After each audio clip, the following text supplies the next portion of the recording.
We see so many stroke patients that can close their hand, and we can passively open it, and then they can close it, but then they can't open their hand. It's a shame we can't come up with a prosthetic for our stroke patients that opens their hand, and then they can use their grip strength to hold something.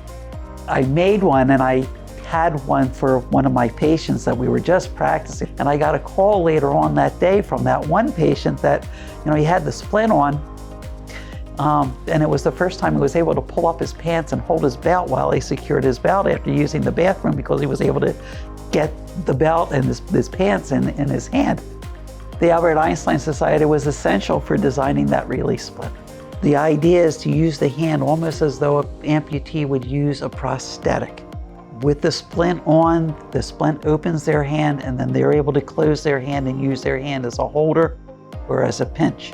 Einstein Society was very important for both the patenting and following through with the manufacturer. Then the other part that Einstein Society does, it doesn't just stop at the development of something. It provides an awful lot of funding towards research. The research and development not only impacts directly into Einstein, but it can also impact into the community. They provided a grant for a research project so that we could actually look at the efficacy of the splint.